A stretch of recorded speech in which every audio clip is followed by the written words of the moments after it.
Chinese Kempo is often said to be one of the oldest forms of martial arts.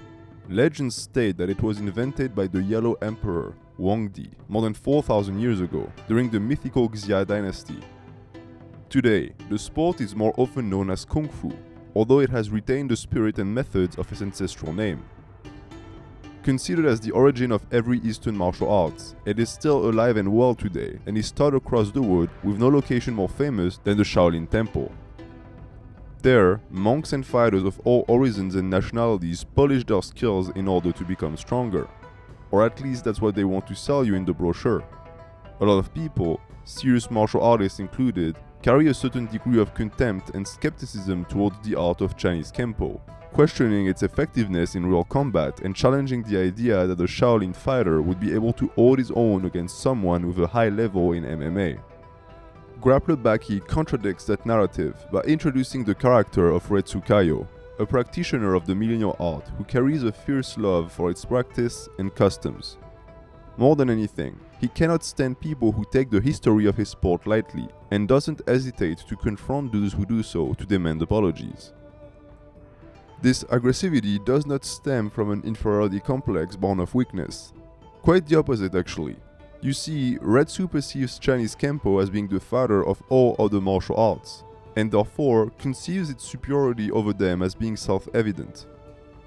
By extension, this also means that he believes himself to be head and shoulders above the competition. In his metaphor, he is the Yellow River, and the other fighters are but meek little streams that shouldn't even be worth his time. However, he deviates from that Zen albeit conceited mindset.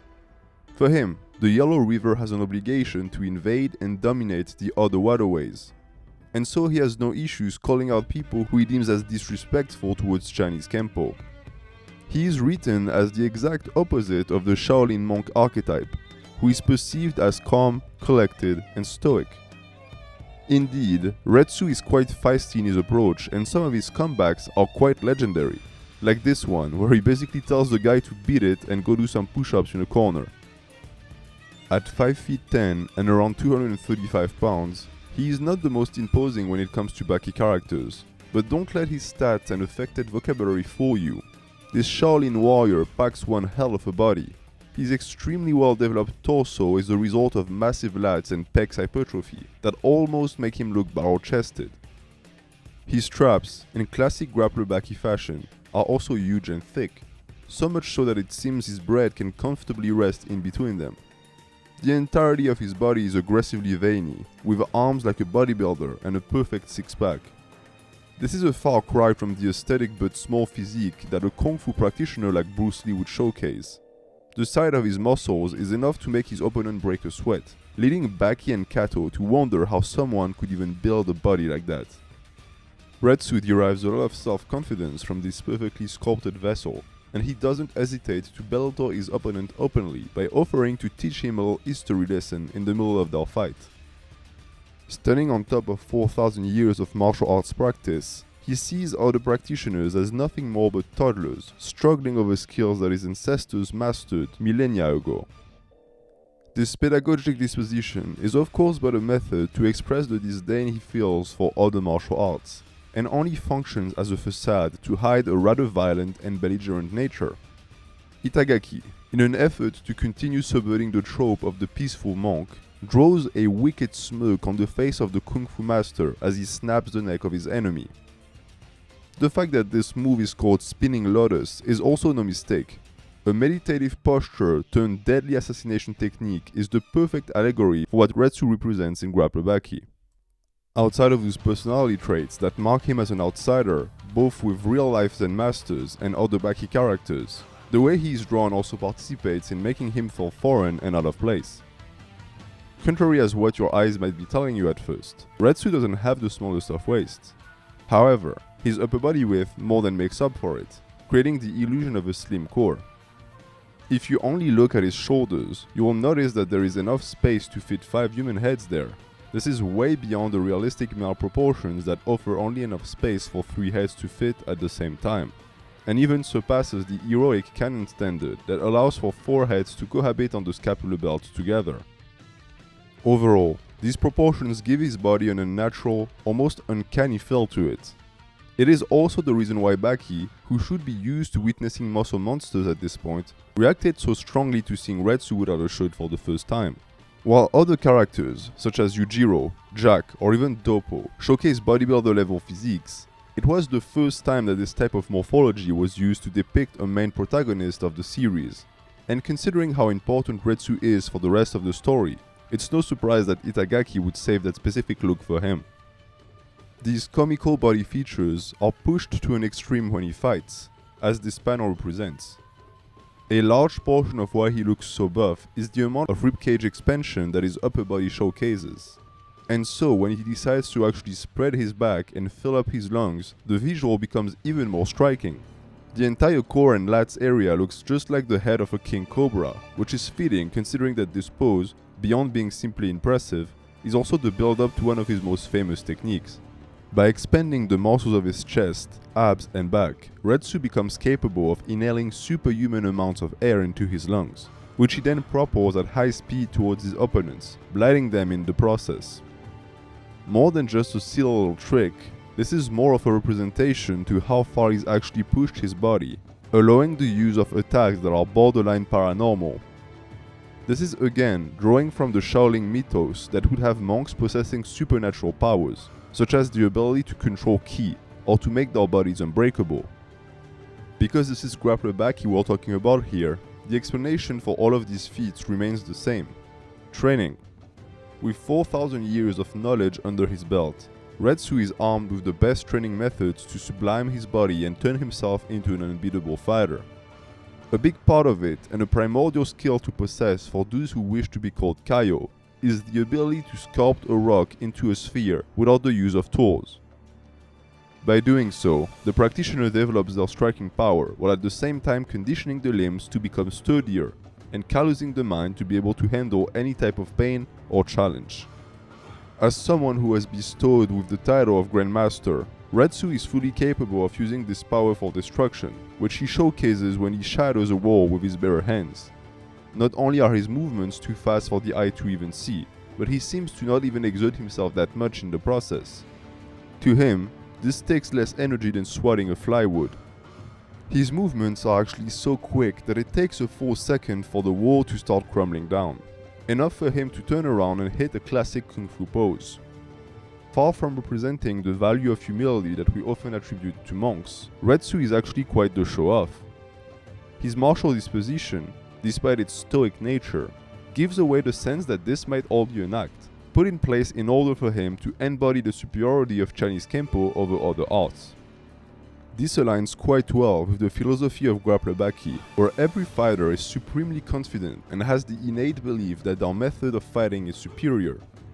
This is often conveyed through flashbacks of the training they had to go through to get to their level, which is a method that I personally cherish above all else, as someone who is hyper-focused on working out. In this case, we're talking about pummeling an obsidian stone with such strength and precision that it eventually turned into a fully polished sphere. The man responsible for this marvel, Retsu Kaioh, is also known as Demon Fist, which is yet another contradictory information that separates him even more from the holy and godly environment that Buddhist monks are supposed to surround themselves with. And speaking of demon, it would only be fitting for a man of such stature and strength to seek a confrontation with the strongest creature on earth, Yujiro. This is both a testimony to his ambition as a fighter, but also a nudge to the worldwide recognition achieved by Baki's dad, whose name resonates strongly even in the land of the Red Dragon. That confrontation didn't have a winner, seeing as how Yujiro wanted to save Retsu for his son. There is no doubt, however, that the Kung Fu master would have lost. But since we're on the topic of dragons, I also found it interesting to point out that the entrance taken by our competitor during the Maximum tournament is known as the Blue Dragon Corner, which could be construed as yet another way for Itagaki to write this character in complete opposition with the clichés associated with the figure of the Chinese martial artist. Often regal in victory, to the point of his routine appearing a little bit forced and rehearsed, the same cannot be said for defeat.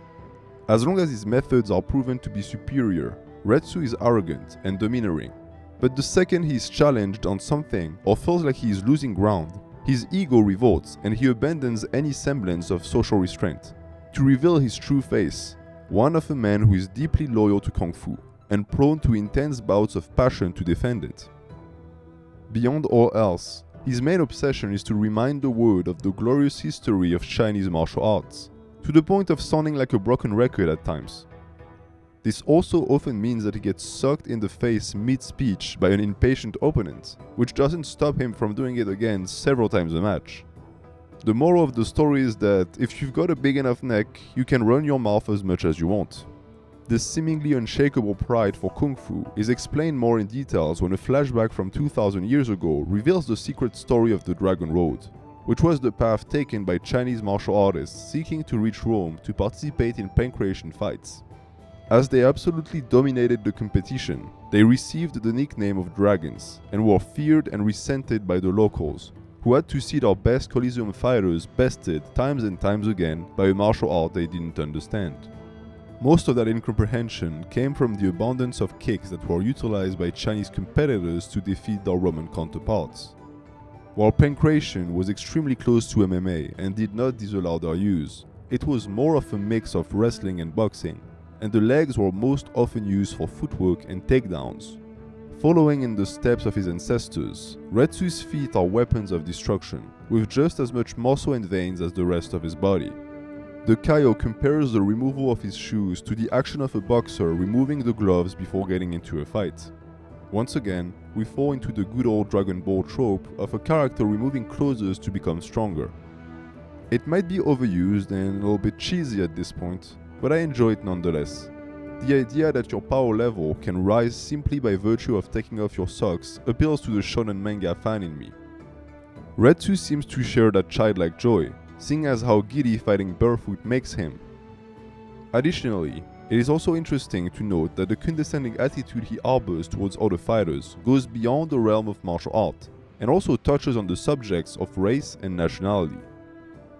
Almost in a paternalistic manner, he remarks that the Japanese are an amusing people, while blocking Baki's kick with his foot. When you consider that a large portion of the population of that island is made up of the descendants of people who left mainland China for Japan ages ago, it isn't hard to believe that the author included this detail intentionally, in order to double down on Retsu's sense of superiority. The one known as the man invincible under the sun represents the culmination of thousands of years of training, genetic selection, and wars that have led him to the pinnacle of martial arts prowess. His entire body, sculpted by endless training sessions that required complete and utter dedication, is the paragon of muscular development, with each body part being developed far past what most martial arts teachers would consider reasonable for a fighter. Even in the event of what appears to be a broken neck, the Kung Fu master still finds the resources to carry on swinging. In a situation when most Baki characters would have fallen to the ground, unable to continue to fight, he simply put his cervical disc back together by a few twists of the head, and resumed the battle. Beyond the masterful technique and godlike physique, Retsu is first and foremost a man with heart, whose attempts at hiding his real self behind bravado falls apart when cornered by a grappler as strong as Baki. Put in a tight spot for the first time in his life, Retsu abandons his air of superiority and begins fighting for his life, giving everything he has to come out on top. Unfortunately, and just as Yujiro had warned him, the Hanma bloodline is not weak. In a final move, Baki delivers a resounding high kick to the master's jaw, shattering his dreams of winning the maximum tournament and tarnishing his perfect record, along with Chinese Kenpo's reputation of invincibility.